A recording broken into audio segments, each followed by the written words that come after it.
Hi, I'm Josh. Welcome today to my review of the Indian Lake Trilogy by Stephen Graham Jones. I'm really excited to be here today talking to you about this series. One, because I loved it, but also because I think it honestly is probably the best thing I've ever read by Stephen Graham Jones, and it really highlights, one, why I love his books, but also why I think he's one of the best horror writers that's out right now. And I'm really excited to talk to you all about why that is.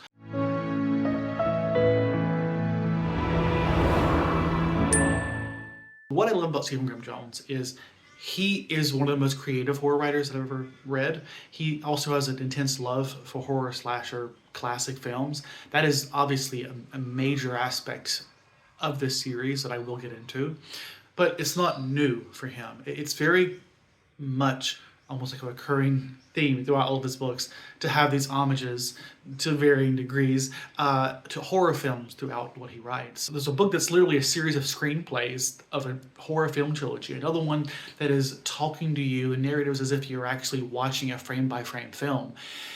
And it's really enticing and really intriguing. And there's just that clear love of the horror genre that works so well for me. I think I've had a bit of a mixed experience overall as far as my raw enjoyment of his books, because with that creativity comes some accessibility issues, meaning there's a bit of a disconnect between my ability to get immersed in a world.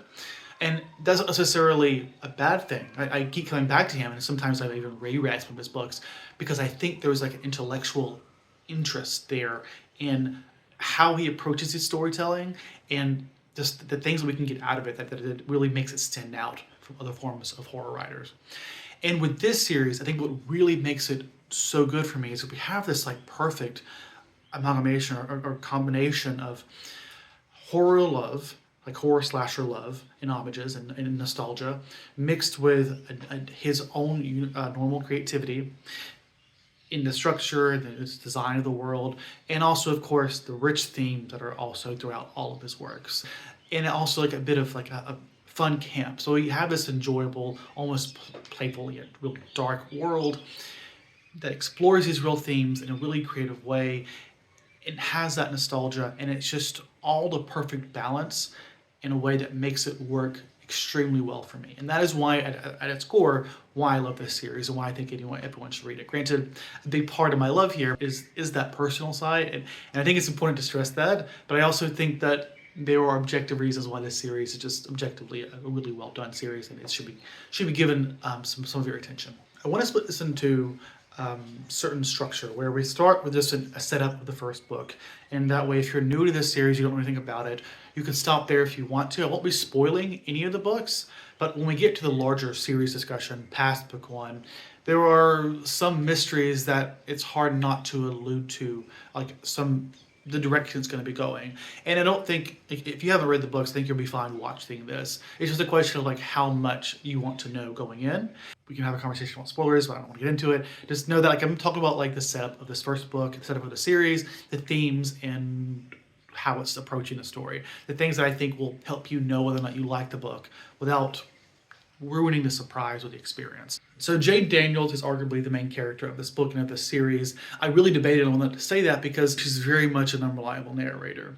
And she's a troubled teen from a home where her father is clearly not a very good father, and she's struggling in high school. One of the major arcs of this story is her writing a history essay about horror film to her history teacher, and like that's like at least a quarter or a third of the book is just us experiencing that essay perspective interlaced into the main story. Part of the reason she's doing that is just because she loves horror films, and the horror films, like, it's really, my heart is a chainsaw. That's her talking about her heart. She has this intense love of horror films, and there's this interesting conversation in this book and throughout the entire series as we look at horror movies, the way in which we can use them almost as a crutch, but also as I don't know if weapon is the right word, but as a resource to process our trauma and become stronger in the end. And it was a delicate balance I think the book is trying to discuss, where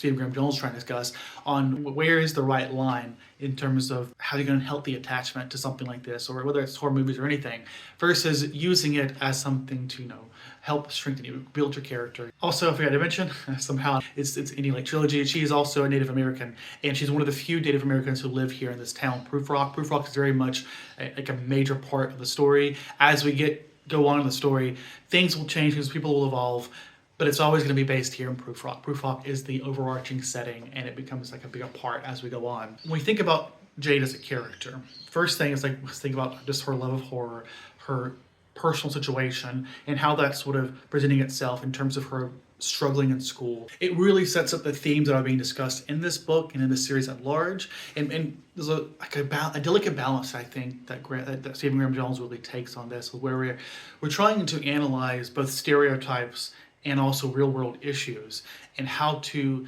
demonstrate characters that are built on real dynamics that exist in the real world, and how people outside of that perspective interact with, or how their perspective sort of influences that, and how that all integrates together. It's a really complicated conversation that I don't want to get too deeply into, because I don't know necessarily my conversation to be had. Really, I just want to highlight that conversation is here. Her perspective, her identity as a Native American person is an integral part of this story, and understanding where she's coming from as a character and what pushes her to this position of loving horror films and seeing horror films everywhere she goes. In fact, that's the big premise of the story, is that Jade is convinced that this whole town, Proof Rock, is in the midst of a slasher, that a slasher is about to come about, and she has to prepare the person she sees as the final girl for this inevitable situation that's coming about. And really, to get back to the essays, they were such a major part of the story, both structurally, but also in terms of helping us understand Jade and her connection to horror films, while also acting as a narrative device by Stephen Graham Jones, to sort of almost communicate to the reader some of this horror nostalgia, horror lore, in a way that makes sure everyone is engaged with these callbacks, even if you don't necessarily have a deep-rooted connection to those films. Personally, for me, I've seen or am familiar with a lot of the films that he's talking about, and that's part of why this series works for me. It's just there's that horror nostalgia. It's just really gripping heavily to me, and it really pulls me in. But in this sense, it's like it's helping set up our understanding of Jade. The essays also work, though, as a way of helping us understand Jade's relationship to her history teacher. And it's this connection between him and her that is a major part of that story, of that essay. And it also becomes like a major part of her arc throughout the entire series, as we think about her connection to him and that bond that she tries to build there in this world where she feels, in this town where she feels really isolated from her parents, isolated from the people around her, because of her unique identity and just her own background that we get to become more familiar with as the story goes on. And in terms of like how other essays work, I think there's a potential here for the essays to almost be a little too on the nose, in the sense that, yes, they're clearly a narrative device. They're clearly a way for Stephen Graham Jones to almost exposition to the character, to the reader, I mean. And I think this story really hinges on the ability of him to use this device in a way that feels natural and really like integrated into the story, and I think it really pulls it off. And I think that's one reason why the story worked so well, is because he was able to get this unique device and make it work both as a way of getting an insight into the character, but also as a way of just setting up the tone, helping us become more integrated into her mind and into the story. A big part of this first book really is just this giving this familiarity with the tone of the series. I mentioned early on how Jade is an unreliable character, and that's a major part of the first book, as we try to understand how much of what she is seeing is reality versus her wanting to see these things because she has this obsession with horror. Because of how familiar she is with the subject, she almost like confirmation bias begins to just see everything everywhere, and she's just trying so desperately to prevent it. But naturally, she then has to engage with the people around her, the people in Proof Rock. And in some ways, like, you see some horror tropes as far as like how police handle this. integrating the story, but really is also a major part here as we reflect back to Jade's position as a Native American, one of the few in the town, and coming from a troubled home, someone who's not doing well in school, someone who has not the best record when it comes to her behavior in school and outside of it. And all of these things, coupled with that underlying horror tropes that are in the story, feed into the way in which the people around her react to her. Sure, some of it is horror tropes and how police will never believe you, never will be helpful, but also it's about how people's ideas of her, expectations of her, and the limitations they put on her rather than seeing her as a complete person outside of these limitations that they have for her in their mind is a major part of the story. And when I talk about, this reliable narrator, part of that is us beginning to be able to, I think, challenge our own expectations. Because I talk about, when we get to the next book and how we get to better understand the story in Jade, I think it's important to think about what it is that Stephen Graham is trying to do here as he's trying to dissect both tropes and horror, but also stereotypes around Native American people and how they're all perceived and discussed. In the case of this story, we're really talking in terms of mental health. I mean, people think that because she comes from a troubled home, that she is clearly troubled, and there's even this idea that maybe Jade isn't just obsessing. Maybe she isn't just seeing things that aren't there. Maybe she wants this so bad she's willing to manifest it herself. Maybe she's willing to become the monster of the story just because she's so certain that it has to happen. And there is this mystery in the first book about who is the monster? Is there even a monster? The fact that it's a trilogy, tells you there's something going on here, but how it fits into the broader story is a mystery that's explored. And you can stop now if you don't want to hear more context. I'm not going to give the story away, but I can't help but give away some of that mystery. But I think recognizing what it is that Stephen Graham Jones is trying to do here, what he's trying to talk about, it really makes it difficult not to know that she can't be the monster. It leads not only into tropes as far as mental health issue and trauma and how that feeds into turning people into monsters and how common that is in horror, but also into some of the expectations put on her because of her Native American identity. And we have to reflect on these things while also subverting them. And I think there's just this delicate balance that is struck in this entire series that just works really well as we immerse ourselves into these tropes while simultaneously trying to force us to deconstruct them, force us to look at how limited and how much harm comes from the way in which this town thinks and the assumptions they make, and also how us as readers might think approaching this character. And when I talk about why this book works so much for me, sure, it is a fun read, it just works really well, it's very compelling and a little campy at times, but I think it just really walks this delicate line of using traditional tropes in a way that really challenges them and really forces us to think about them in a way that I think just really makes this book excel for the reasons that I think make the best horror books. Books that look at trauma, but are also doing it with a purpose, with some message there, some serious conversation. And I think this series does that so well. And as we move forward at this point, I think it's becoming clear that as we discuss these themes, we're beginning to crystallize some ideas about what this series is doing and what we expect in a way that if you don't want to hear more, you might want to stop. Because this conversation about dealing with these issues, challenging them while confronting them, is a really interesting one. I think it really sets up the future of the story, the future stories, not just to challenge our expectations, but like I sort of hinted at earlier, as we think about this idea, these assumptions we have for someone like Jade, who was a troubled Native American teen, and having to circumvent expectations while also acknowledging some real issues that exist in certain communities as a result of the things that society has done to them or continues to do to them. And as we get into books 2 and 3, a big part of that is allowing our characters to evolve and to naturally progress. And that works twofold. One, we're getting some earned character transitions. We're getting a brand new dynamic in both books 2 and 3, but one that is still very much rooted in this world and the characters that we grow to love, but also allows for the story to not just be a rehash of the first one. It allows the story to evolve, both structurally, but also on a character level in a way that feels so very earned, while also allowing us to break free from some of these ideas that we have about certain communities. Particularly, we think about Jade and how her character progresses while having the opportunity to see what it might be for her to grow as a person, to be able to recognize some of the bad habits that she has picked up because of everything she's had to go through. The ability, I guess, to not be defined by the trauma so much as to recognize it and be more than that. And I guess, how do I say this? There's an ongoing conversation, about how do we discuss trauma, discuss issues in society without fixating them? Like, that, do we pretend like these issues don't exist so that we can allow for there to be just happy, thriving characters? These stories need to be told.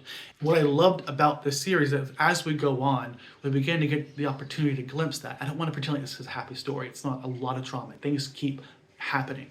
But there is the ability for Jade and others to grow and to learn and to just get outside of this almost stereotypical setup that we have of her. So as we move into book 2, we're getting more perspectives beyond Jade. Jade is still here. Like I said, she is the main character of the series. And it's interesting because it creates both a new monster, a new struggle for the story, while also allowing us to see Prufrock begin to reckon with the consequences of what happened in book 1. This is all happening several years down the road. So when I say things have evolved, there's like a big jump. And when I talk about structurally, things have changed. Like I said, we have new perspectives, but we still have this interesting superposition of an essay-like thing. I think it's an essay. It might be something that was submitted for some kind of prize or something. It's a student talking about horror history in Prufrock now. Basically, the history happened in book 1 and some of the things that happened in the years between book 1 and book 2. And it's interesting because it was no longer Jade's perspective that we're looking at from there. We're getting some of that more privileged Prufrock perspectives and their perception of what happened, their perception of Jade, and that conversation about assumptions that we make. I won't rehash that. The point is that it's a way of carrying over the same sort of narrative structure in a way that, again, feels earned and natural and allows, again, for Stephen Graham Jones to have that engagement with the reader, that sort of integration of this horror lore in a way that should hopefully work for everyone, just regardless of how much experience you have with it. We also begin to see the story here in book 2 and eventually book 3 begin to pull in horror movies outside of slashers, outside of just the old classics, and to more modern day ones. It works really well, and it's like this occurring thing throughout the series that we have this sort of commentary that's integrated in a way that feels natural, feels earned, in a way that I think just really highlights his creativity. Something I've alluded to, as we get to book 2 and book 3, the rules are becoming clearer. We have this idea of how do we interpret Jade's perspective in book 1, and trying to understand who is the monster, what is the monster, is there a monster? And I'm not going to say what the monster is or what the slasher is, but I think it's not just that, it's about the camp, understanding what it is that Stephen Graham is trying to do here, what should we expect, like what kind of tropes is he going to lean into versus challenge. Once you get to book 2 and book 3, I think it sets up this new dynamic because it's hard to create that mystery because we don't just understand Jade better now. We understand the story in this world. I say that because I think it really impacts our ability to be surprised, not necessarily in a bad way. I think it just takes away some of that mystery, that curiosity that we have in book 1 of understanding not just our characters, but the type of story that we're in. It's the line between reality and Jade's perspective, understanding how Jade sees the world versus how the world actually is. I don't think I said that clearly, but that's another part of understanding what world we're in. It's about understanding our character, specifically our main character, and the perspective that she brings, and how much insight she actually has, that she perceives herself as having. And we're learning that as characters, but as readers, not characters, but I think she's also learning it. Part of that journey is seeing her becoming more self-aware. I mentioned already the sort of growth she's having and her ability to learn and grow. And part of that is self-awareness, is recognizing the role horror movies have played and trying to reckon with their place, what is a healthy place for them to have in her heart, her chainsaw heart. And I think that's just another interesting component of the story. So by the time we get to the final book and the concluding situation, we see some clear arcs for all of our characters, at least the characters who have survived this long. In a way that just feels really satisfying. Jade and everyone around Jade. And we also, in the third book, I won't say what it is, but there's this dynamic again with an essay-like structure of this dialogue between one person and another about the situation, about what's going on. And it also builds on some of the character connections that are going on. I mentioned in the first book how we have Jade's connection between her and her history teacher. That's an overarching connection between book 1, book 2, and even book 3. And there's some real character progression both for Jade, but also in just, I don't know, the way she leans on those connections, those bonds she's building and has built. That's just really tugs at the heartstrings. That's a big part of why I love this series, is I really care for Jade, and I really feel those bonds that she's built, those that are still there, like grasping so desperately on those that have remained versus those that have been cut off or removed. And it's just so traumatizing, but also just so emotionally satisfying to see how things will progress and conclude. A big part of that resolution of the arc of the characters is also an arc for the town. We begin to look not just at the horrors that have been going on, but it's about asking ourselves, why are these happening? What is it about Proof Rock that has turned it into this horror film, this horror slasher franchise, a series of events that are happening throughout its years of history? I think part of it is reckoning with that, trying to bring some peace to Jade, peace to this town, by addressing the underlying trauma that started all this, and asking the question of how do we get to justice? And that's, I think, a major idea of the slasher franchise in general, and in the series, is the idea of justice and what is justice. And a part of this, the conclusion here, I think that made the book 3 not quite as satisfying as book 2. Part of the idea is like, what is justice? And is justice always truly just? Because in a horror film or horror franchise, the monsters, there's always some type of twisted justice involved there. But whether or not that justice is what we would consider something that we can actually support is a challenging one. And I think Stephen Graham Jones tries to take that in a direction that says, this is the world we live in. Some of it, this justice system that we have, is not always just. I don't think I have anything coherent to say here, but I want to say something about recognizing justice isn't always just, and asking how do we exist within this system without getting caught in this constant cycling of trauma, when subverting it is to give in to a form of injustice so that you can't be accused of your own injustice. I don't know if that's coherent what I'm saying here, but I'm just trying to convey the best of my abilities just this idea of justice and what is right and what is wrong in this scenario, and what it means to take responsibility for your own actions, even if those actions feel so justified given the situation you've been put into. And I think maybe I'm drawing lines that aren't there, but I feel like there's also this underlying connection, between the slasher films or in the slasher series and just real world issues. I don't think there's a clear-cut answer, and I don't think that there's an easy answer for Stephen Graham Jones to give either. But it's something that we're forced to think about, and I think that alone is what made it really satisfying. I also want to again mention the fact that because we're getting more familiar with the world, it becomes, I think, harder to convince me that some things are going to be happening, because it just doesn't seem like it would fit in the context of what he is doing here. And that, I think, did undermine some of the effectiveness of the story. And I think it hints at some of the constraints that comes with social commentary.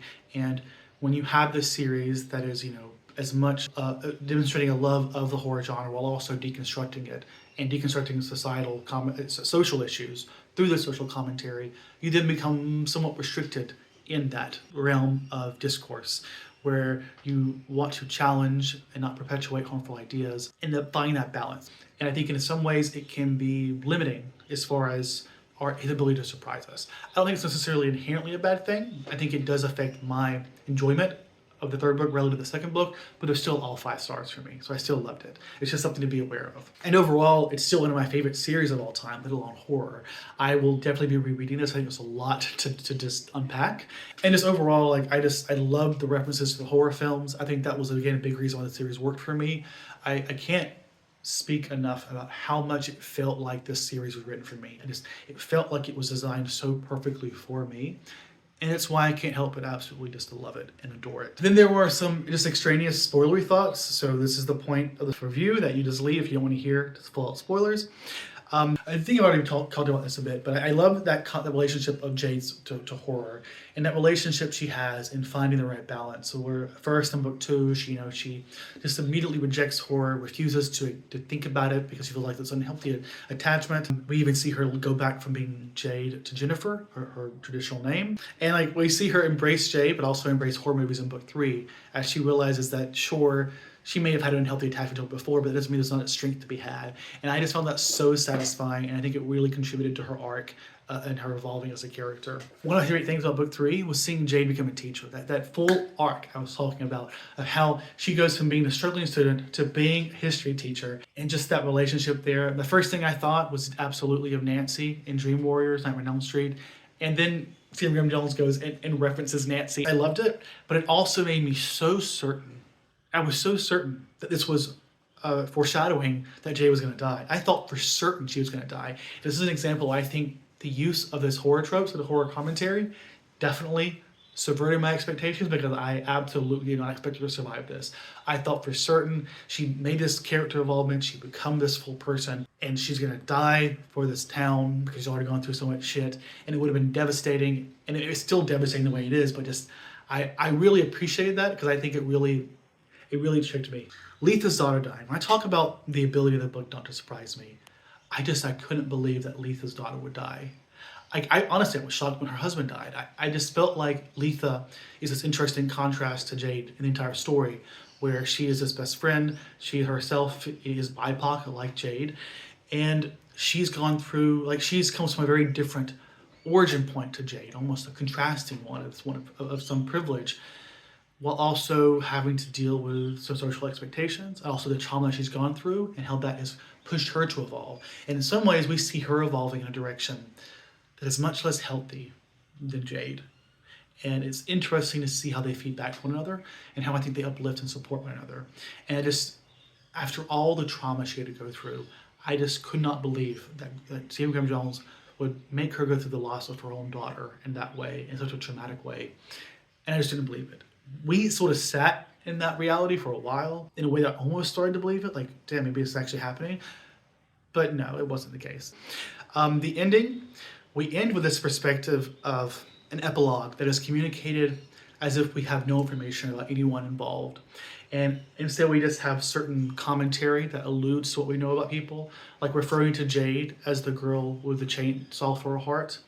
And I found it really disconcerting. It is again indicative of my love of this sort of creative approach to storytelling that Stephen Graham Jones has, while at the same time acknowledging that it was definitely something that took me out of the story, and something I really struggled with. I had to re-listen to it several times to make sure I understood exactly the dynamic of what was going on. And I'm glad it wasn't the main part of the story, because I think it would have taken away my ability to really love it as much, which again isn't necessarily a statement on the quality of the book so much as just, the intersection between a good book and my enjoyment.